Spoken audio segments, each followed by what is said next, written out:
Good morning, Quadcopter 101 here, and I have a new neat drone for you today, folks. This is the Aspexel GD09 Pro drone.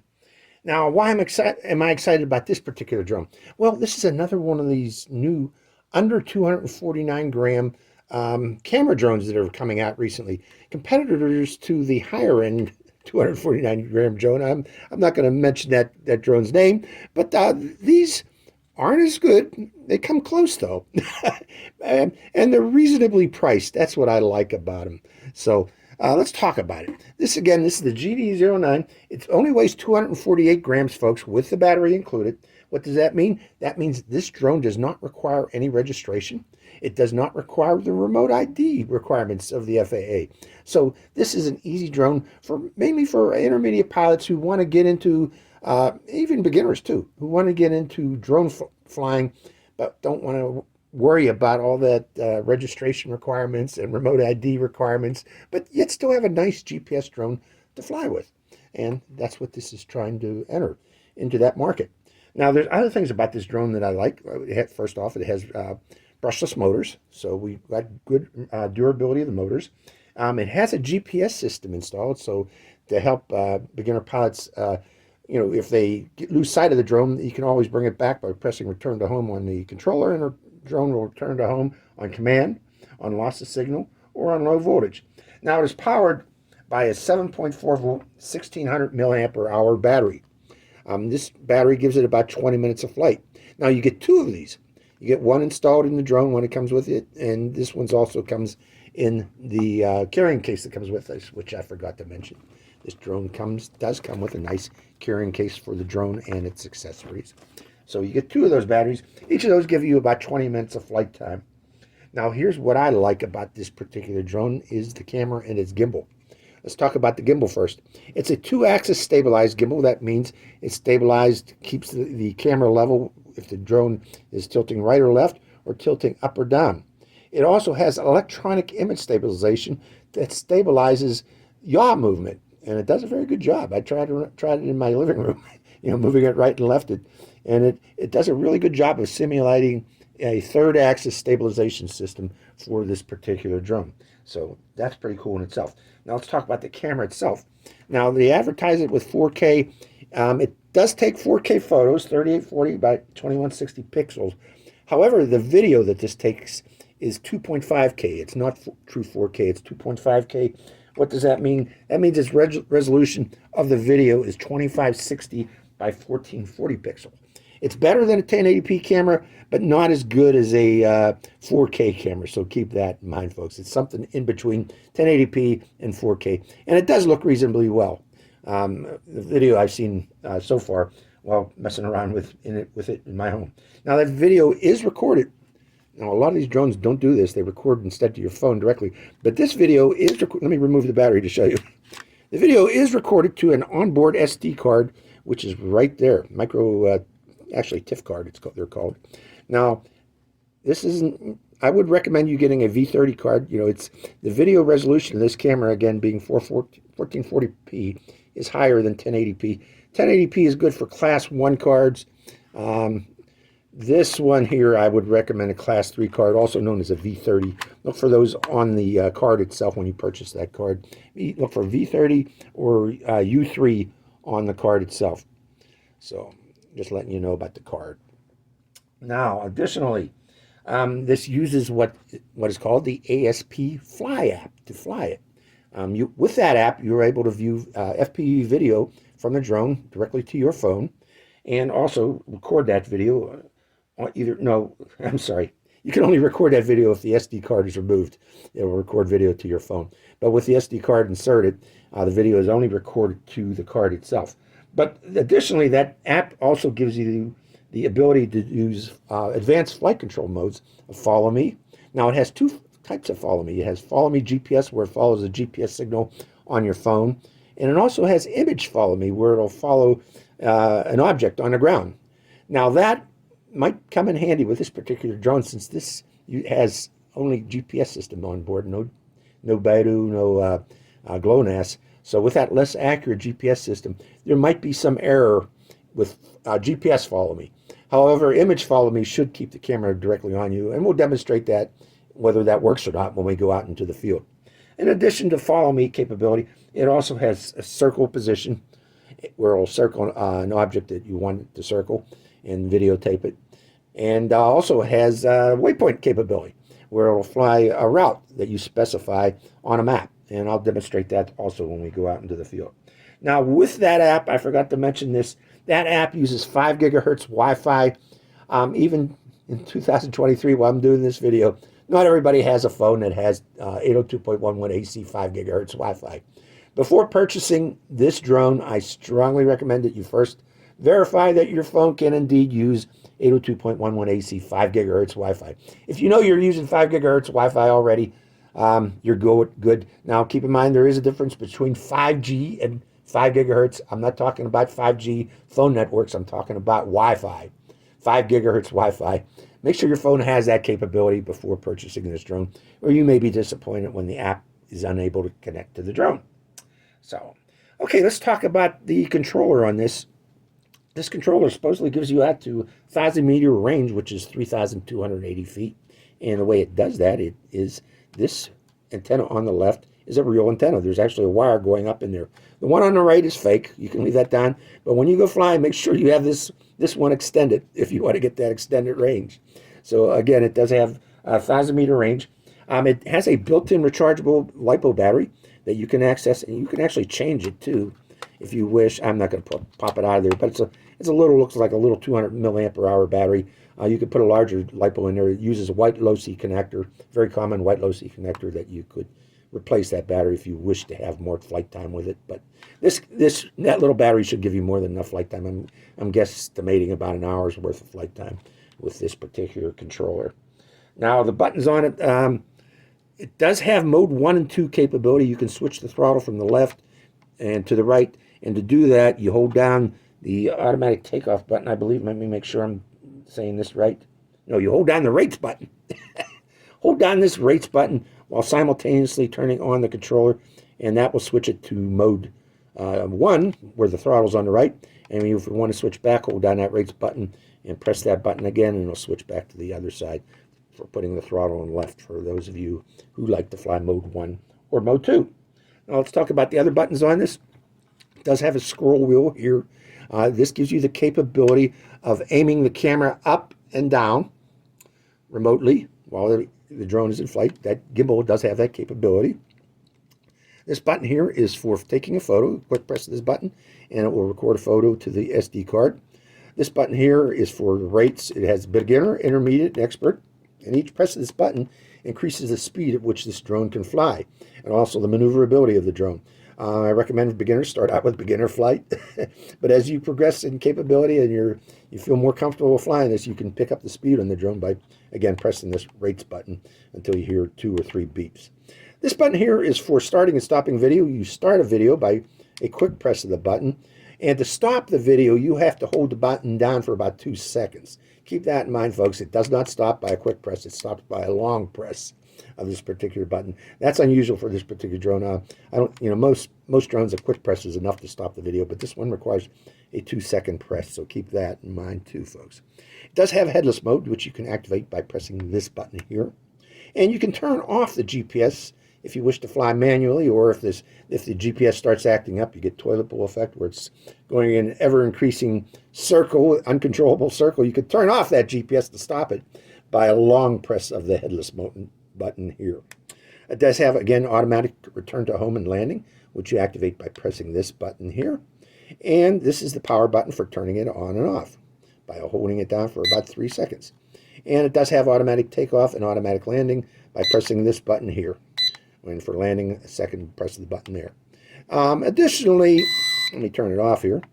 Additionally, you can do a compass calibration. I recommend doing such for each flight.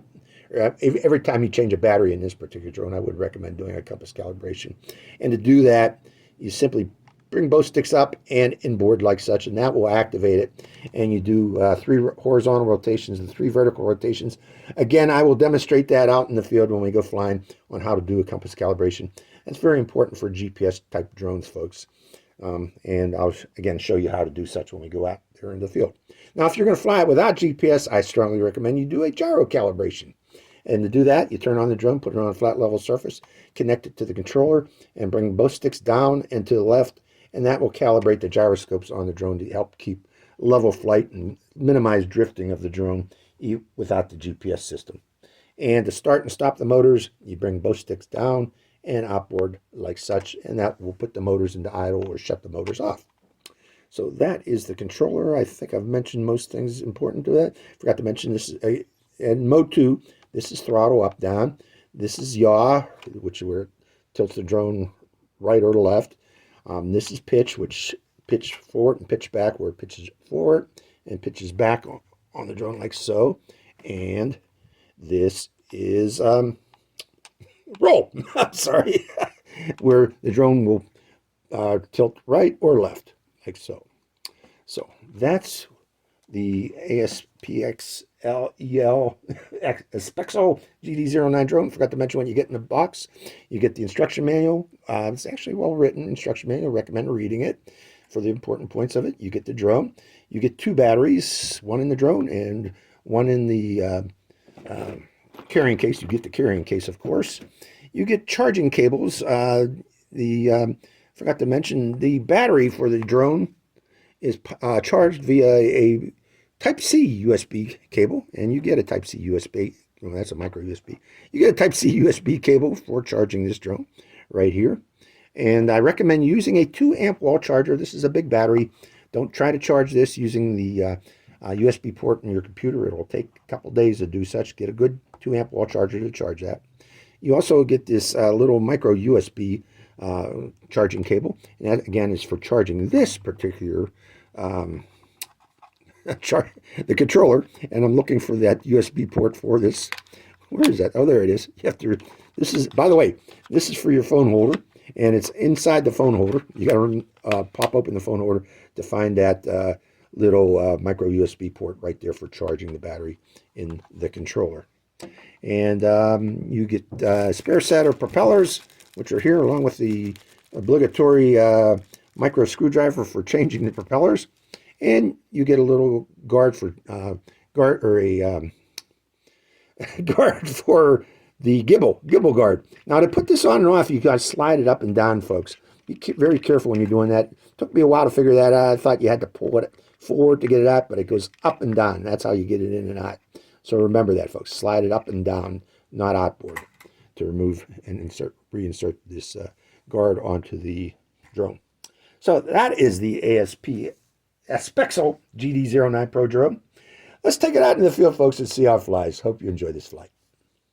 Good morning, Quadcopter 101 here, and welcome to beautiful Pleasant Ridge Park for the flight of the GD09 Pro. Now, it's been several weeks, folks, since my last video review, and I gotta apologize. The weather here has been just awful. You know, with snow, rain, wind, heavy overcast. Yesterday, the sun actually came out. Unfortunately, I made a lot of mistakes trying to fly this drone yesterday and went back and reread the directions. Today's not much different than the weather, the way it's been. It's totally overcast today, but I'm still going to fly today just to make sure that I corrected those errors from yesterday. But I will be interspersing video from yesterday's flight to show what the camera can do in full sunlight. It was actually very pretty pictures this was taking yesterday. So I'll be including that with this review. But let's get this started, folks. To start this up, hold the on-off switch like so, till you hear the chirps of the ESCs, the electronic speed controllers, and then place it on a flat level surface, like so. And then turn on the controller. And we're turned on. And that second beep, we are connected to the drone. Now, the next thing I'm going to do is connect the drone's Wi-Fi signal to my phone, and then open the app. So hold on while I do that, folks. Okay, this is the ASP Fly app, available on Google Play and on the App Store. And if you notice, we got 14 satellites, folks. I think I stated in my review, tabletop review, that this does not have GLONASS. I was wrong.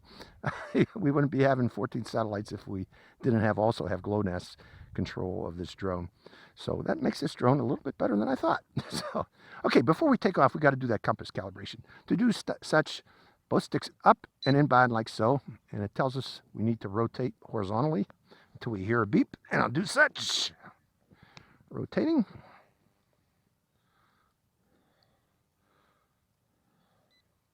And then on that, we got to go vertical and also rotate until we hear a beep.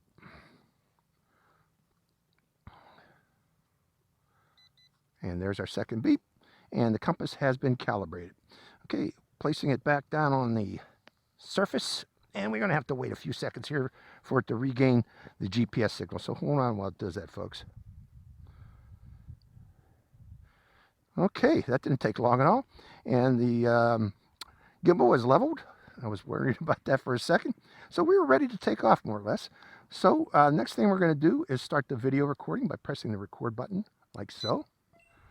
Video is recording, and then we're going to start the motors by down and out, put it into idle, and then we're going to hit the automatic takeoff button, like so. And there we go. We're flying in GPS mode. So let me get into the camera and say, how do you like my shirt today, folks? Russell's Barbecue down near Pymatuning Reservoir. For those of you folks who are wondering where Russell's Barbecue is, very good place for eating. And you know Quadcopter 101 likes eating. Okay, up, up. I hit automatic takeoff and then automatic landing, going back up again. Okay, let's check its stability. Very stable, which is good. Okay, let's see the camera. Let's go up to 30 meters, see if we see Lake Erie. Yeah, I did a flight yesterday, folks, and I made a lot of errors regarding the advanced flight control features. I had to go back and read the instruction manual, and I think I corrected those problems. We'll find out today. But there we are, 30 meters up, looking out toward Lake Erie. Let's do a slow rotate around the area to see what this camera looks like. So let's do rotate to the right. A little more rotation. You don't want to go too fast because that'll look bad. Nice slow rotation. And the camera does look nice. Let me lower the gimbal just a little bit. Okay, gimbal lowering. That's a little too much, right about there. That should be good. Gimbal's lowered. Continue. Oh, too fast to rotate. Continuing to rotate, showing the area.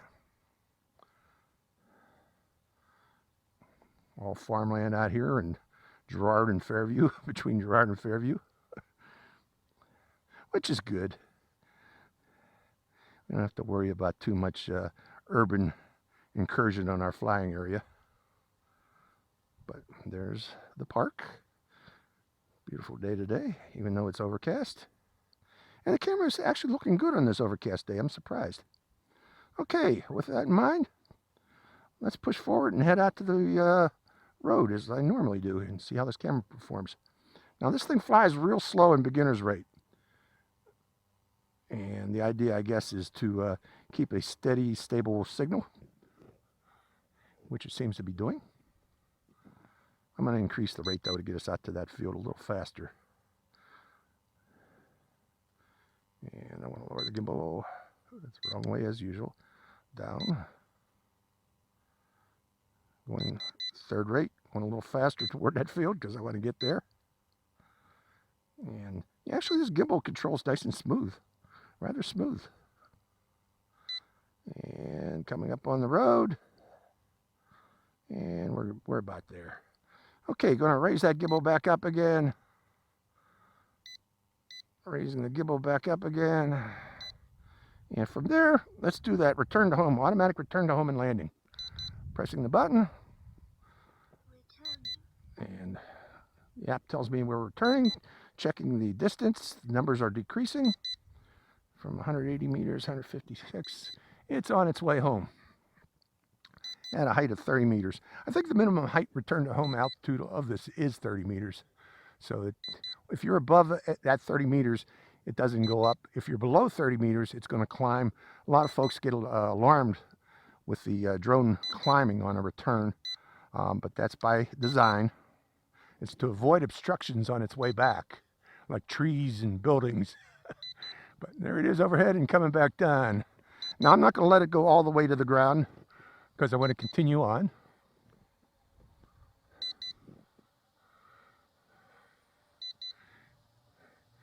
Because what I want to do next is the advanced flight control features. Let's see how close we are. Not too bad. Not too bad at all. And there we are. not very good. Okay, let's go up a bit higher. Now the next thing we got to do is automatic the advanced flight control features.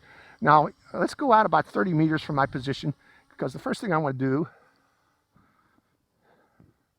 and I didn't read the instructions before I did this, is that automatic follow me.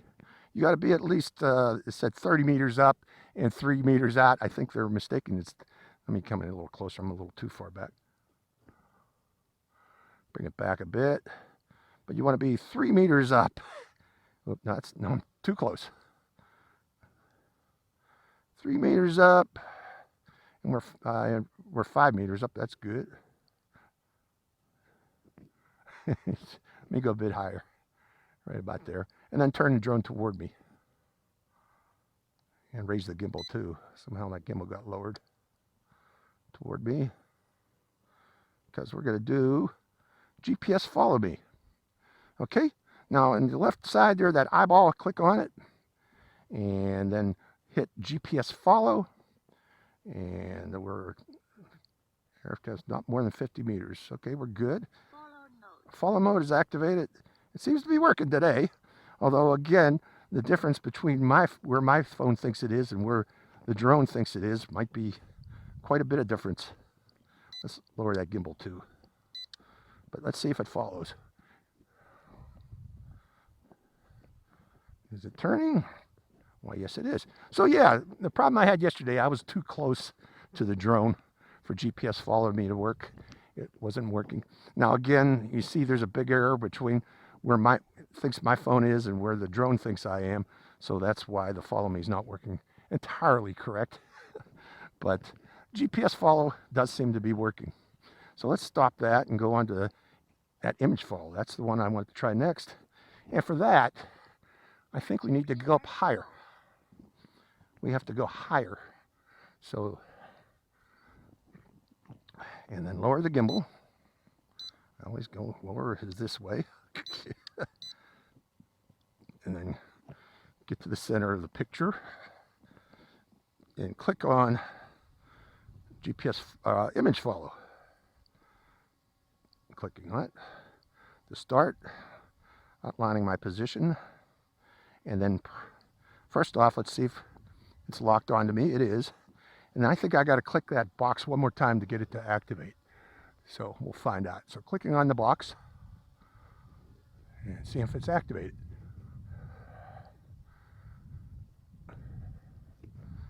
Is it following me? Well, the screen seems to be following me, but let's press that green button again. Lost. Please select the target. Okay. I don't know why it went to that screen, folks, but we're there. And image follow is activated. But with image follow, that still isn't working properly. It was working. Oh, wait a minute. I take that back. It's working now. Image follow is working. It's following me, but it's working like a spotlight mode. Okay, spotlight in that the drone remains in position up there. Let's see, I'm going to walk away from it and see if it'll follow me. Is it going to follow me, or is it just going to turn toward my position? Walking away. I'm walking out of the box. And yeah, it's not following me, it just spotlights on me. That's called spotlight mode in the old DJI, what was that, DJI Go app? I can't remember. But yeah, it'll follow you, but it maintains its position and it lost me. So that is the image follow ability of this. So let's click on that left icon button there. He wants me to reselect the target again. What do I want to do that?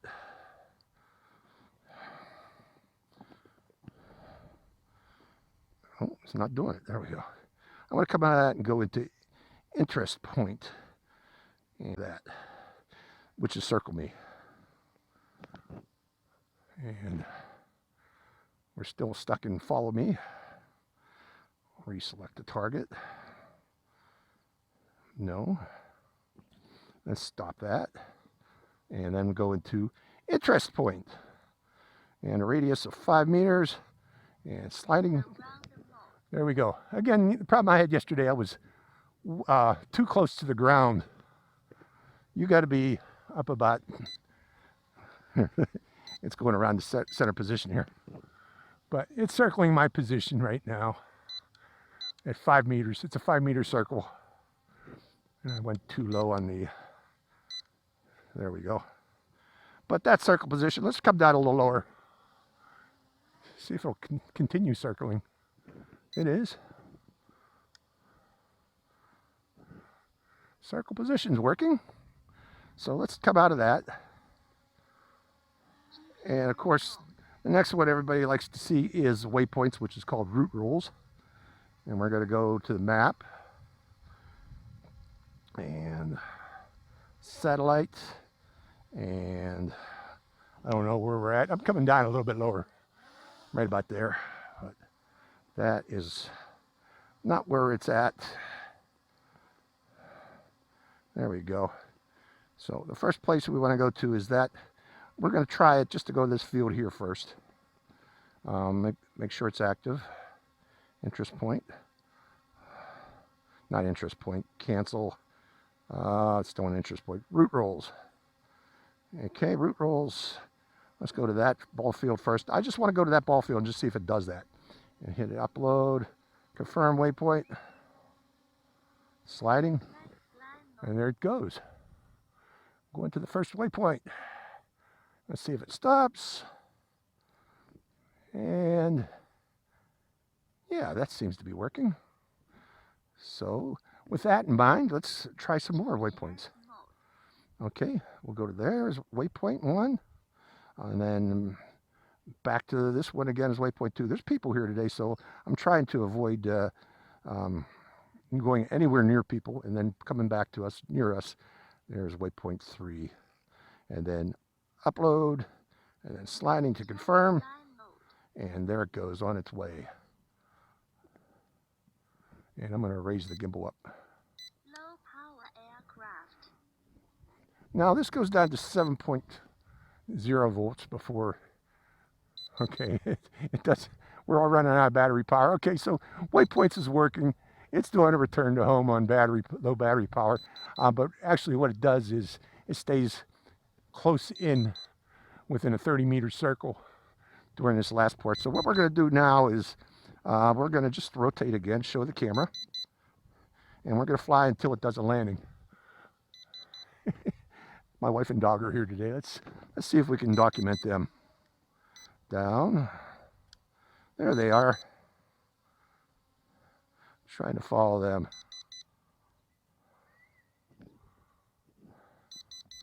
Following them as they walk around the field. So, you know, this is a good, I guess this would be a good beginner's GPS drone. The camera is half decent, you know, 1440 pixel. The features work. You just got to be a certain altitude. I made that error yesterday. Again, you got to be above 30 meters to use follow me. And you got to be up higher than, I guess, about 10 meters to use circle position.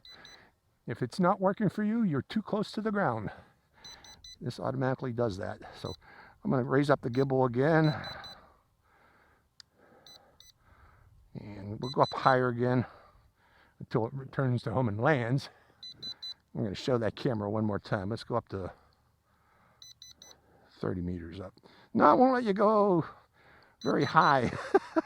26 meters, 25 meters. I guess 20 meters is the max altitude you can on low battery power. So it keeps you within a certain radius and certain altitude on low battery to prevent you from going too far and losing control of the drone before the battery power wears out. But showing the camera one more time. And let's come down close and see it up close for the remaining portion of the flight. Coming down close and give you my thoughts. There, hit geofence, low battery geofence. Seems to be about 20 meters. And bring it toward me. Okay, you know one thing I haven't done yet is taking a photo. So let's stop the video recorder. Let's sync up the video recorder. I haven't done that yet. Ooh, sorry about that. Very important. So my lips are in sync. But overall, this is a good drone for beginner pilots. It's under 250 grams. Records video, relatively nice video. Features work. I don't see any real negatives to it right now. There was one negative in that sometimes this gimbal will not self-level. Just give it some time. It does with time figure out that it's off skew. Just make sure you put it on a flat level surface when you turn it on. And let me stop the video recording real quick and just take a photo or two. Okay, video recording. I gotta hold it down, I guess. Hold it down. Let's take a photo. There's one picture. Another picture.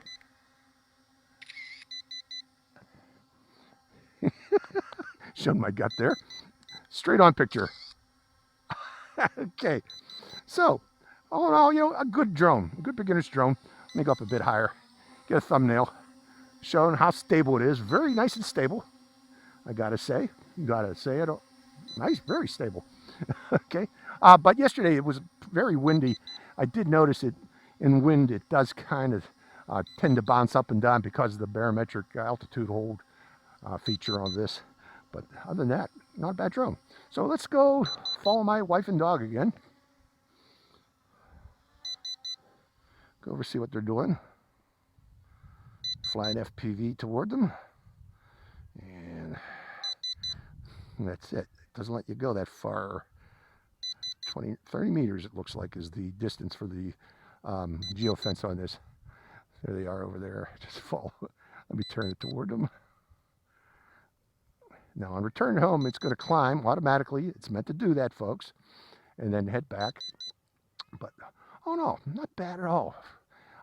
Yeah, the low battery power comes out a bit early, and that is to prevent people, there we go. Low battery return to home. When you're within 30 meters, it does not climb to 30 meters. It more or less beelines back toward its home position and then heads back down. So that is the end of the flight. And it's total flight time for this drone. So the GD09, let me get up and say, let me see, I got to do this first. 1, 2, 3, 4. Okay, GD09, not a bad drone. Kind of like it, folks. It's excellent. It would be an excellent drone for beginners. Again, does not require registration or remote ID. So if you're looking for a drone like that records to SD card, records nice video to SD card, this might be what you're looking for, folks. Hope you enjoyed this flight. Quadcopter 101, signing out. Hi, Quadcopter 101 here again. Hey, if you want to get your own shout out in one of my future videos, make sure you subscribe to my channel. It's real simple. Just go to my channel page and click on that subscribe. And also make sure to click that bell button right next to the subscribe button. That way you get notified when I release a brand new video immediately and give you a chance to get that first shout out. So give it a try, folks.